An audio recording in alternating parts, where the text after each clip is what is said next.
Morning to night routine, একের পর এক শান্তি মাথায় কাজ করলে সুন্দর একটা সংসার গড়ে তোলা যায়, যেটা আমি মনে করি।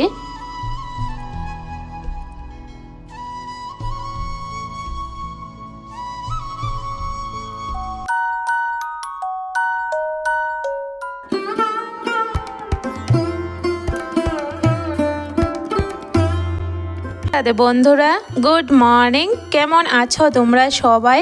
আশা করি যে যেখানে আছো ভালো আছো, সুস্থ আছো।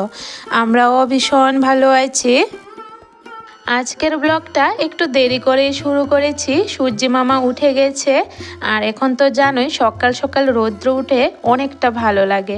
তো এখানে দেখো, বিয়ে বাড়িতে গিয়েছিলাম, বান্ধবীর বাড়িতে গিয়েছিলাম। নতুন কাপড় চোপড় যেগুলো ধোয়ার তো ধুয়ে দেব, আর যেগুলো রোদে দেব এগুলো রোদে মেলে দিচ্ছি, মানে রোদে গরম করে তারপরে ভাঁজ করে রাখবো। এখন জানো তো, প্রতিদিন সকালে যেহেতু সুন্দর রৌদ্র উঠে, এটা দেখে আমার মনটা ভীষণ খুশি লাগে। কারণ রৌদ্র থাকলেই আমার ভালো লাগে। আমার কেন জানি না শীতের দিনটা, কুয়াশার দিন, মানে সকালটা, এটা আমার একদম ভালো লাগে না। রৌদ্রটা উঠলে মানে ভালোভাবে কাজ করতে পারি।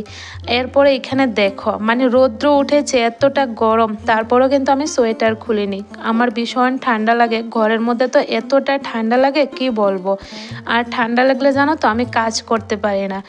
অনেকে দেখবে মানে শীতের দিনটা পছন্দ করে, তবে আমার কিন্তু গরমের দিনটাই ভালো লাগে। গরমের দিনে কাজ করতেও ভালো লাগে, সব কিছুই ভালো লাগে। তবে শীতের দিনে মানে কিছুই ভালো লাগে না, বিশেষ করে কাজ করতে। আমার এতটা কষ্ট হয়, আমার ভীষণ ঠান্ডা লাগে কেন জানি না। তার জন্য এখনও রৌদ্র উঠে গেছে, আমি দেখো সোয়েটার পরেই কিন্তু কাজ করছি।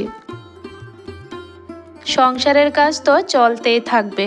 তো আজকে আমি তোমাদের সাথে মর্নিং টু নাইট রুটিনটাই শেয়ার করব, কারণ প্রতিদিন একরকম ভিডিও শেয়ার করতে ভালো লাগে না।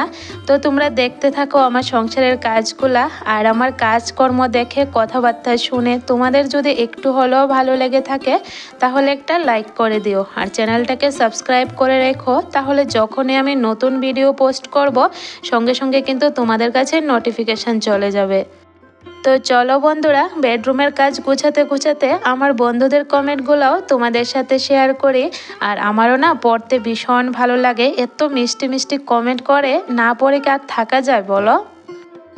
বন্দনা দেব আইডি থেকে বোন আমাকে বলেছ, দিদি ভাই সবাই বলে বৃহস্পতিবার দিন ঘন্টা বাজাতে নেই, কারণ মা লক্ষ্মী নাকি ঘন্টার আওয়াজ পছন্দ করে না, কনকনে শব্দ হয়তো তাই। আমাদেরকে এ কথাটা পুরোহিত মশাই বলেছিল, তাই তোমাকেও বললাম। হ্যাঁ গো বোন, এ কথাটা কিন্তু একদম ঠিক। বৃহস্পতিবারে বা লক্ষ্মী পুজোতে কিন্তু আমাদের ঘন্টা বাজাতে নেই। তো বৃহস্পতিবারটা যেহেতু লক্ষ্মীবার, তো ওই দিন কিন্তু ঘন্টা বাজানোটা নিষেধ থাকে। তবে এই যে আমার মনেই থাকে না, যেহেতু প্রতিদিন ঘন্টা বাজিয়ে পুজো দিত, তো বৃহস্পতিবার দিন আমার জানো তো একদম মনে থাকে না। তো এর আগের বৃহস্পতিবারে বাজিয়েছিলাম, তবে এ বৃহস্পতিবারে কিন্তু আমি আর বাজাইনি। তোমার কমেন্টে যখন পড়েছি তখন মানে এটা মনে ছিল যে হ্যাঁ, এ বৃহস্পতিবার আর ঘন্টাটা বাজাবো না। ওই যে প্রতিদিনের একটা অভ্যাস, ঘন্টা বাজিয়ে কাশি বাড়িয়ে পুজো দিই, তো ওই অভ্যাসটা আর পাল্টাতে পারছি না, মানে মনেই থাকে না যখন পুজোটা দিই। তোমাকে অনেক অনেক ভালোবাসা বোন, এত সুন্দর একটা কমেন্ট করে আমাকে কথাটা জানালে। যদিও আমি কথাটা আগে জানতাম, তবে আমার মানে মনে থাকতো না, যে কারণে এটা আমি মানে পালন করতে পারতাম না। তো আচ্ছা যাই হোক, এবার থেকে অবশ্যই খেয়াল রাখবো, বৃহস্পতিবার দিন কিন্তু আমি ঘন্টা বাড়ি দেব না। এই যে দেখো বন্ধুরা, এত সুন্দর কথাটা আজকে আমাকে বুঝিয়ে দিল বন্দনা বোনে। তো আজকে যদি মানে ব্লগ না ছাড়তাম, হয়তো এই কথাটা আমি জানতেও পারতাম না, বা আমাকে কেউ মনে করিয়ে দেওয়ার মতো লোকও থাকতো না। তো এই জিনিসটা খুব ভালো লাগে, যে এত দূর দূরান্ত থেকে আমার বন্ধুরা অনেক কিছু আমাকে মানে ভালো জিনিস বুঝিয়ে দেয়, যেটা আমার জানা থাকে না। আমরা মানুষরা দেখবে সব কিছু যে জানবো এটা কিন্তু একদমই নেই। অনেকে অনেক কিছু জানি না, বড় হলে যে সব কিছু জানবো এটা কিন্তু একদমই নয়। তো আমাদের কিন্তু অনেক কিছু জানার থাকে, অনেক কিছু শেখার থাকে। তো এখানে যে আমি ব্লগ ছাড়ি ইউটিউবের মধ্যে, তো অনেক কিছু কিন্তু আমি আমার বন্ধুদের কমেন্টের সাহায্যে শিখতে পারি। তো তোমাদের অসংখ্য ধন্যবাদ, যতটা বলবো ততটাই কম হবে। অনেক অনেক ভালোবাসা আমার তরফ থেকে, আমার পরিবারের তরফ থেকে থেকে। আর যখনই আমি কোনো ভুল করব বা কোনো কিছু দেখছো যে আমার খারাপ হচ্ছে, অবশ্যই তোমরা আমাকে কমেন্টে জানিও, সেটা আমি মানার চেষ্টা করব। ঘরটা গুছিয়ে এখন চলে আসলাম উঠোনটা পরিষ্কার করতে। আর আমার উঠোনের সামনে তো সিম গাছ লাগিয়েছিলাম, এত পাতা পড়ে পরিষ্কার না করলে একদম বাজে লাগে দেখতে। তো এখানে দেখি এতটা পাতা পড়ে আছে, এই যে কয়েকটা দিন বাড়িতে ছিলাম না, অনেকটা নোংরা হয়েছিল। তো দেখো এখন ভালো করে জায়গাটাকে পরিষ্কার করে নিচ্ছি। কতগুলা সিম গাছের পাতা পড়েছে দেখো। আমরা গৃহিণীরা 2 দিন যদি বাড়িতে না থাকি, বাড়ির অবস্থাটা যে কি হয় সেটা একমাত্র আমরাই বুঝতে পারি। তো আজকে হাতে সময় নিয়ে ভাবছি যে আগে উঠোন বাড়িটা ভালো করে পরিষ্কার করি, তারপরে অন্য কাজে হাত দেব। তো এখানে দেখো এক সাইডের থেকে কতগুলা পাতা বার করলাম, তারপর আবার এই সাইডটা পরিষ্কার করছি। ওই যে ছেলেটা প্যাকেট ফেলেছে, প্যাকেটগুলো এখানেই ফেলে দিয়েছে। তো এখন সব কটা প্যাকেট পাতা একসাথে জড়ো করে একটা বালতির মধ্যে নিয়ে নিলাম। প্রথমে ভেবেছিলাম হাতে করে ফেলে দেব, তারপরে দেখি এখানে একটা কেরি পোকা, যেটা আমার সব থেকে বেশি ভয় পাই। আমি কেরি পোকা দেখলে আমি ভীষণ ভয় পাই। তো কেরি পোকার জন্য আমি তারপরে বালতির মধ্যে পাতাগুলি নিয়ে নিলাম, হাতে আর ধরলাম না। তো এখানে টিভি চালিয়েছি, কার্টুন এসেছে টিভিতে, প্রথমে গান লাগালাম। তো গানটা শেষ হয়ে এখন কার্টুন চলছে। তো মেয়েটা বলছে ও ঘরে যাবে, এতটা সময় কিন্তু বাইরেই খেলা করেছে, তো এখন বলছে কার্টুন দেখবে। তো মেয়েকে ঘরে কার্টুন চালিয়ে দিয়ে এখন আমি এই যে বারান্দাটা মুছে নিচ্ছি। ধুলোবালির দিন যতই ঘর ঝাড়তে যতক্ষণ অবধি না মুছি, জানো তো একটা ধুলো ধুলো পড়ে থাকে, তো ভালো লাগে না। তো ভাবছি যে না, বারান্দাটা মুছে নিই, যেহেতু মেয়েটা টিভি দেখছে, এখন আর বারান্দাতে আসবে না। আর মেয়েটা যদি টিভি না দেখে তাহলে কিন্তু বারান্দা মুছতে পারি না, ও পাড়া দিলে তো আবার পড়ে যাবে। তো দেখো ঘর দুয়ার পরিষ্কার করে চলে গেলাম স্নানে। স্নানটা সেরে আগে পুজোটা দিই, তারপরে অন্য কাজে হাত দেব। দিনটা আগের থেকে একটু বড় হয়েছে, তারপরও তাড়াতাড়ি পুজো দেওয়ার চেষ্টা করি। সকাল সকাল পুজোটা দিয়ে রাখলে ভালো লাগে, অন্য কাজ আমি আস্তে আস্তে করেও করতে পারি, তবে ঠাকুর পুজোটা দিয়ে দিই। তো দেখো পুজো দেওয়া আমার হয়ে গেল। এখানে পুজোটা শেষ করে সাথে সাথে ভাতটা বসিয়ে দিলাম, অনেকটা লেট হয়ে গেছে, ছেলেও আসার সময় হয়ে যাচ্ছে। তো ছেলে আসার আগে কিন্তু আমি রান্নাটা আগে শেষ করছি, কারণ ও আসলে আবার ভাত খেয়ে আবার টিউশনে যাবে, তার জন্য। তো এখানে দেখো ভাতটা প্রায় হয়ে এসেছে, এখন গাজর কুচি দিয়ে দিলাম। আর এখানে কুকারের মধ্যে বসিয়ে দিলাম লাউ বসিয়েছি, লাউ দিয়ে ডাল দিয়ে।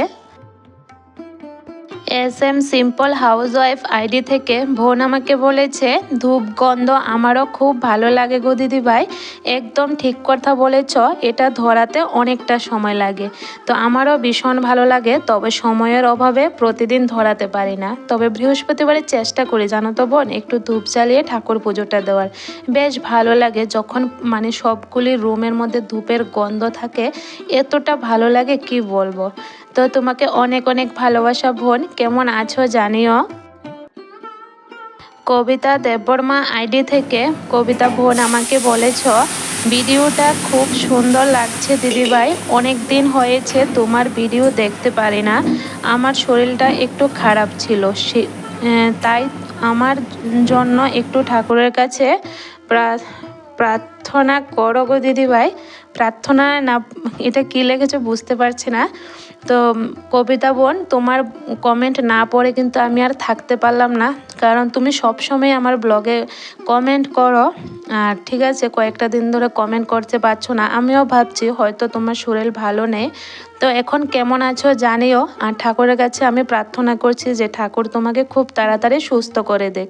তো এখন কেমন আছো জানিও বোন। আর কি হয়েছে গো তোমার, আমারও শুনে ভীষণ খারাপ লাগছে যে হঠাৎ করে কি হয়ে গেল। আমরা গৃহিণীরা জানো তো, যখন অসুস্থ হই তখন কিন্তু অনেকটা কষ্ট হয় আমাদের কাজ করতে, তারপরও সংসারের টুকিটাকি কাজ আমাদের করতে হয়, বাচ্চাদের দায়িত্ব, সংসারের দায়িত্ব, পরিবারের দায়িত্ব আমাদের মাথার উপর থাকে। তো আমরাই যদি অসুস্থ হয়ে যাই তখন ভীষণ কষ্ট হয়। এই যে কয়েকটা দিন ধরে আমারও শরীর ভালো ছিল না, এতটা কষ্ট করে কাজ করেছি সেটা আর বলে বোঝাতে পারবো না। মানে কি বলবো, এটা বলার কোনো ভাষা নেই। যেহেতু আমার হাজব্যান্ডও বাড়িতে থাকে না, আর বাচ্চাদের নিয়ে একা করে যে আমি কিভাবে কাজ করেছি সেটা একমাত্র আমিই জানি। তো এখন ঠাকুরের আশীর্বাদে একটু সুস্থ আছি, সংসারের কাজগুলিও করতে পারছি। তো বোন, তুমি চিন্তা করো না, খুব তাড়াতাড়ি তুমিও সুস্থ হয়ে উঠবে। ভালো করে ওষুধপত্র খাও আর নিজের যত্ন নাও। ছেলেটা স্কুল থেকে চলে আসলো, তো ওকে একটা গ্লাস জল দিলাম। স্কুলে গেলে জানো তো জল খেতে চায় না, এতটা কম জল খায় কি বলবো।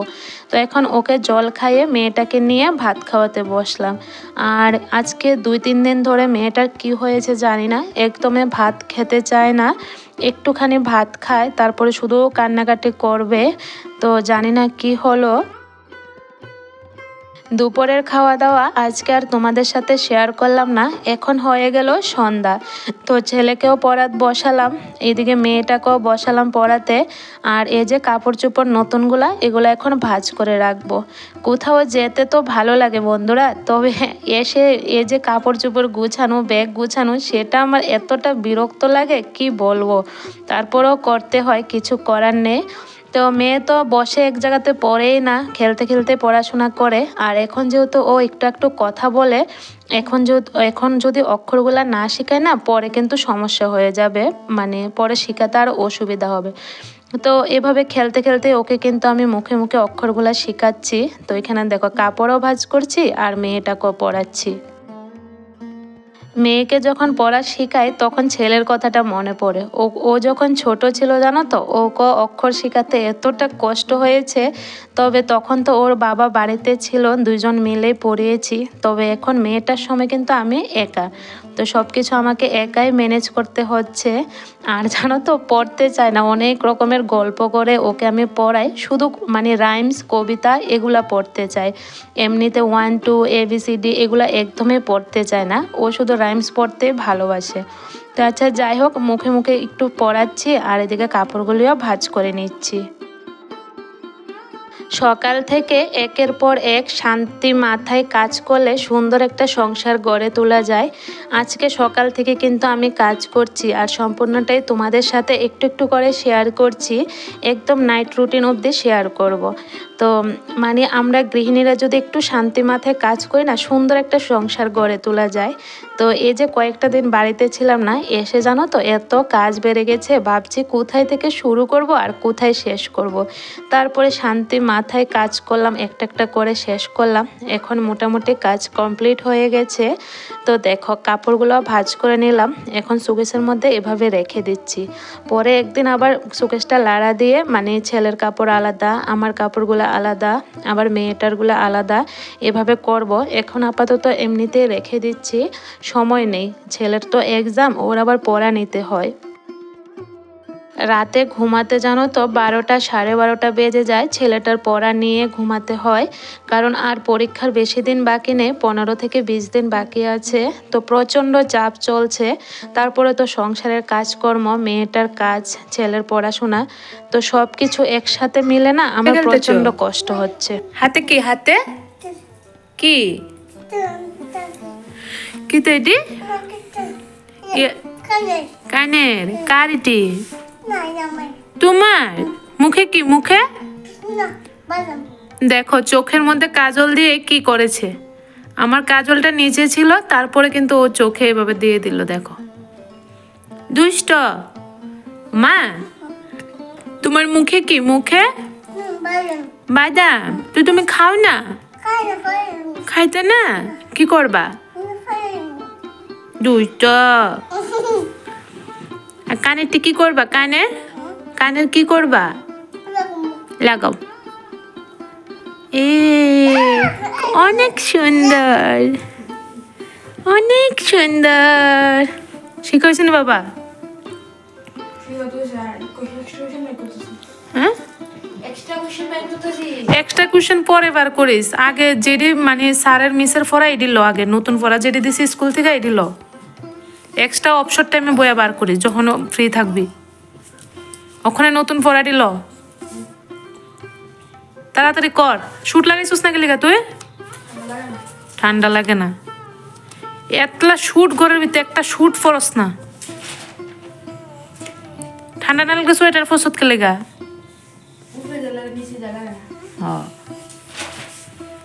তাড়াতাড়ি কর। দুপুরের খাওয়া দাওয়া তোমাদের সাথে আর শেয়ার করলাম না। তো দুপুরের যে তরকারি ছিল সেটা দিয়ে এখন আমি ভাতটা খেয়ে নিচ্ছি। লাউ দিয়ে ডাল রান্না করেছিলাম আর লাউর বাকলা, তারপরে গাজর আলু দিয়ে একটা ভাজি করেছিলাম। তো এখন রাতের খাবারটা খেয়ে নিচ্ছি। আমি ভেবেছিলাম রাতে কিছু একটা রান্না করব, তবে আর ইচ্ছে করছে না রান্না করার জন্য। ভাবছি এটা দিয়ে একটু করে ভাত খেয়ে নিই। ছেলে মেয়েদের আগে খাইয়ে নিয়েছি, তারপরে কিন্তু আমি ভাতটা খেলাম। এখন ব্রাশ করে নিচ্ছি। আর রাতে ব্রাশ করা কিন্তু এটা আমার প্রতিদিনের অভ্যাস বলতে পারো। ব্রাশ না করলে আমার ঘুম ধরে না একদমই। তো এটা আমার প্রতিদিন করতেই হবে রাতে ব্রাশ। সকালে করি বা না করি, রাতে কিন্তু আমার ব্রাশ করতে হয়। আজকে আমার সারাদিনের মর্নিং টু নাইট রুটিনটাই তোমাদের সাথে শেয়ার করেছি। তো কেমন লাগলো বন্ধুরা অবশ্যই কমেন্টে জানিও। তো এখানে দেখো ব্রাশ করে মুখটা ধুয়ে চলে আসলাম ঘরে, আর একটু স্কিন কেয়ার করে নিচ্ছি, একদম সিম্পল। তো মেয়েও এখানে বসে আছে। আর আজকে মেয়েটা জানো তো সন্ধেবেলা একটু ঘুমিয়েছিল। এরপর আমাকে যা জ্বালিয়েছে রাতের 12টা অবধি সজাগ। ও একদমই ঘুমাতে চাইছে না। ওই যে সন্ধেবেলা ঘুমিয়েছিল, ওর চোখে আর ঘুম নেই। আমার চুলটা যেহেতু কোঁকড়ানো, তার জন্য কিন্তু আমি প্রতিদিন রাতে বেনি করে তারপরে ঘুমাই, না হলে চুলটা না জটা লেগে থাকে। কোঁকড়ানো চুল তো জানোই খুব তাড়াতাড়ি জটা লেগে যায়। আর বেনি করে ঘুমালে কিন্তু ঘুমাতেও ভীষণ ভালো লাগে, মানে আরাম লাগে বলতে পারো। তো চলো বন্ধুরা, আজকের ভিডিওটা আর বড় করি না, এখানে শেষ করি। কেমন লাগলো আজকে সারা দিনটা নাইট অবধি তোমাদের সাথে শেয়ার করলাম, জানিও। তো চলো সবাই ভালো থেকো, সুস্থ থেকো, গুড নাইট।